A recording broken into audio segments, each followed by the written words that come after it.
Hello everyone, I am back after a 2-month hiatus. I'm finally back. It's actually been 2 months and change since I made my last video. I think it was the Capital Punishment pay-per-view, and I think the reason is that because every year it seems to be that summertime is the time that I just kind of fall out of tune with wrestling. I still kind of watch and still pay attention to some of the things that are going on, but I always kind of slow down a little bit. But then fall arrives and I start picking up again and I start getting back into it. So I think that's what just happened now. I just got my kick right back into it. Although, considering how hot the WWE has been with the CM Punk and John Cena storyline, and even Triple H becoming, the new COO, I should have, got the kick a lot sooner. But I was paying attention to everything that they were doing. I watched every segment that John Cena and CM Punk had because it was just too awesome to miss. And I did watch Money in the Bank. I wanted to review it, but it was just too late by the time that even this video, it's 4 days after SummerSlam, but I was like, okay, no, you just gotta get back into it and eventually you'll get back into the groove. So yeah, SummerSlam 2011. Awesome event. If you haven't seen Money in the Bank, check it out. Same thing for SummerSlam. They are the best pay-per-views that you will see this year, so far anyway, and I cannot see them being beaten because they were just phenomenal shows. And in terms of storyline, who's winning, who's on the cards, and the matches. Just awesome show right now. So we started off the event with a 3-man match, or 3 versus 3 tag match, so it's a 6-man. It was John Morrison, Rey Mysterio, Kofi Kingston versus R-Truth, Alberto Del Rio, and The Miz. It felt like your general 10-minute SmackDown main event with those kind of guys in the match, so it was really good, but it just basically was an excuse to have all of those guys on SummerSlam, and it makes sense because the Raw roster is insanely big compared to the SmackDown roster. SmackDown just looks like peanuts when you compare it to Raw's roster. A lot of them are just up and coming guys, and the thing too with WWE right now is that they seem to be okay. This guy was like a jobber for the longest time, so let's try to use them.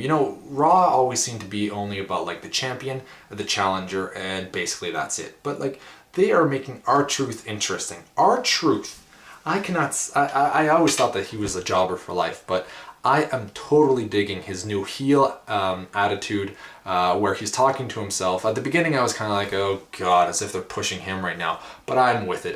It doesn't seem like he's going to be getting the title. He's just going to be like an upper card guy, and I'm perfectly fine with that because he is entertaining as hell right now. So there you go. So yeah, the match was about 3 stars. Good stuff, just not amazing. But for a 10-minute match, and it was a good opener, and to get all of those guys on the card. Then we had Sheamus versus Mark Henry.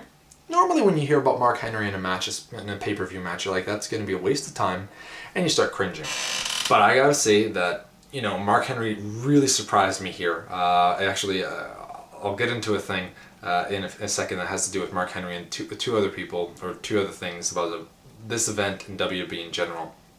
Mark Henry versus Sheamus really worked. I think that Mark Henry can work best when he's facing another guy that's kind of his size that can kind of work well, because Sheamus is an awesome worker. I'm really starting to get into his matches ever since he had that TLC match, or I guess at the TLC pay-per-view match with John Morrison. Ever since then, I've really started to like him, and as a face, he works even better, in my opinion. So it was just 2 big guys going at it, hard-hitting action. The way they ended it was Mark Henry took Sheamus and just drove him into the side panel there, into the crowd, which apparently was PWG wrestlers, so that nobody in the crowd got hurt. And then Sheamus couldn't answer the 10 count, so it was a ring out. Awesome match for a Mark Henry match. I would give it about 2.5. Maybe 2 3/4 stars. It was really entertaining for a Mark Henry type match, and I'm actually interested to see where they're going to go with this, because it wasn't answered with a clear pinfall or submission.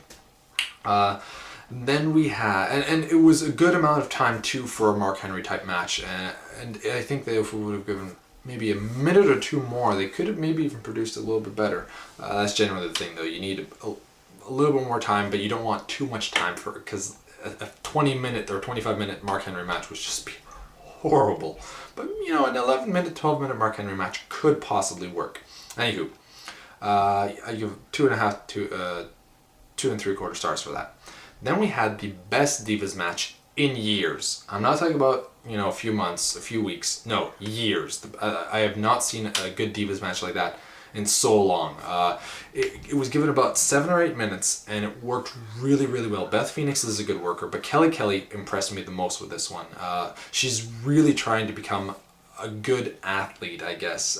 She takes crazy, maybe not bumps, but the way that she kind of like sells and fighting spirit, I guess, for a diva.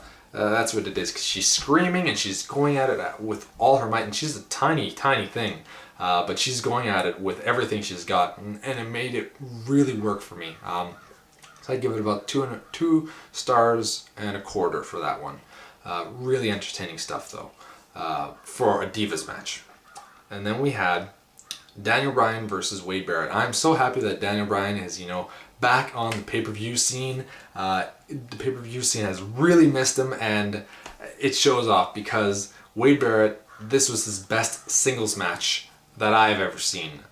He did have a better match with when he was with the Nexus last year's SummerSlam, going up against Team WWE, which also had Daniel Bryan, which is kind of interesting, having them, you know, making it up into the WWE last year at SummerSlam, facing off against each other in tag matches, and then a year later, here they are in singles matches. It's kind of neat to see how that all worked out, and I wish they would have had a little bit more time to kind of build it up like that on SmackDown. It could have just made the feud a little bit more interesting. They might do it afterwards, but it's kind of lost for the SummerSlam type thing. But anyway, this was Wade Barrett's best match by far. The grappling that they had worked really well. It was mostly Daniel Bryan doing the work, but Wade Barrett did an alright job as well. So I would probably give this about 3 3/4 stars. The only thing I didn't like was that Wade Barrett won the match. Now, I can kind of see it that they want to make more heels out of it, and considering Daniel Bryan just won the Money in the Bank, he can kind of lose, but he does need to beat Wade Barrett later on at some point. Daniel Bryan starts to need getting big wins on his way to WrestleMania if he's going to be a credible champion, and for people to really believe in him. And I want that to happen, because he's awesome. He's one of my favorites, and I really want that to happen. So that would be the only thing. But what I wanted to mention earlier was Mark Henry, best match that I've seen him in a very long time. Might be his best singles match. Divas match, best in years. And Wade Barrett, the best I've ever seen. So right there, WWE, you just did an awesome job bringing out the best out of things that normally I would cringe at or be like, no, this I don't want to see. So I got to give them props for that. And now we can go on to the main events of the night. And I got to say that these were the things that stole the show. Amazing. We started off with Christian versus Randy Orton. They've been feuding for months now. And a lot of people are getting tired of it, but the way that they've been going with their matches, the first match I would probably give 4 1/4. I did rewatch the Over the Limit match from their pay-per-view, and I was like, okay, there's so much going into this match. If you really pay attention, the story was amazing. It's one of the best matches of the year, with Randy Orton too. And 3 3/4 for their Capital Punishment match, and about 3.5 for their Money in the Bank match. So they've been producing really good stuff, and this is Randy Orton we're talking about, who normally I don't like. It's insane how WWE is making this all work, but they're doing it. And this match I would probably give, well, I'll talk about it first. Because of all the matches that they had, they are used to each other. They work really well with each other. I think there's a crow in the background. If you hear a crow, don't mind that. I probably should have waited a little bit later to do this. Anyway, shut up! I don't even know if you can hear that, but it's really annoying to me. What was I talking about? Randy Orton and Christian, yeah, so they have very good chemistry. They are working perfectly well together, and what's so good is that because they've had so many matches, the reversals that they are starting to bring out in their matches, especially in this match, have just been awesome. They were able to counter each other's moves with so many different variations that it makes it so entertaining, and they brought in a lot of the storyline from their past matches into this match. For example, at one point, near the end, Christian got the upper hand and he was going to do a one-man concerto to Randy Orton, but he spit in Randy Orton's face like he did at Money in the Bank, which ended up giving Christian the title with a DQ. But because this was a no DQ match, Randy Orton just beat the living hell out of Christian. He threw him into he gave him a superplex. At one point they were both battling each other. Christian was on the outside of the ring but climbing up the turnbuckle, and Randy Orton was inside the ring climbing up the turnbuckle, and they were battling each other. That was a really neat spot. And then Randy Orton superplexed him on top of a table that wasn't set up, it was just on the ground. But that was one of the things. Then Randy Orton threw Christian out. He took the chair and beat the living crap out of him inside the ring, and then Christian was on the outside of the ring, still on top of in the ring, kind of, not outside of the ropes.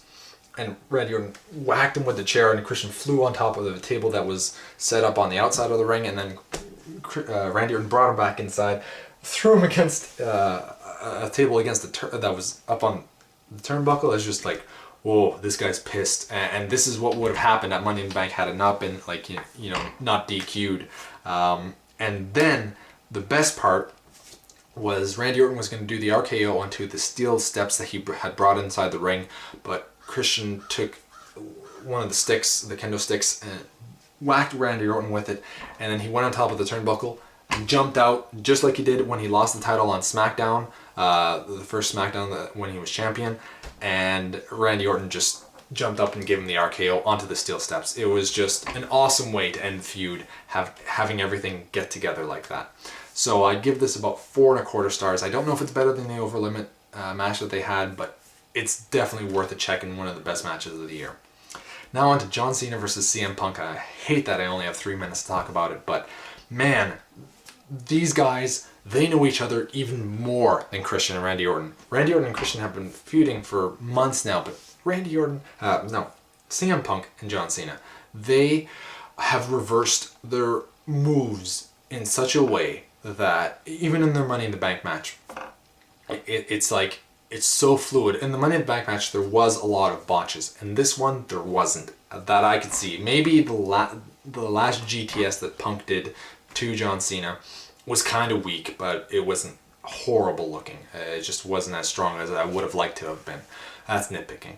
But yeah, it was just, they would reverse like an STF into a pinning combination into a cross. There was a cross face at one point. Like, Cena can wrestle, and the submission moves that he was busting out and the reversals that he was busting out proved it.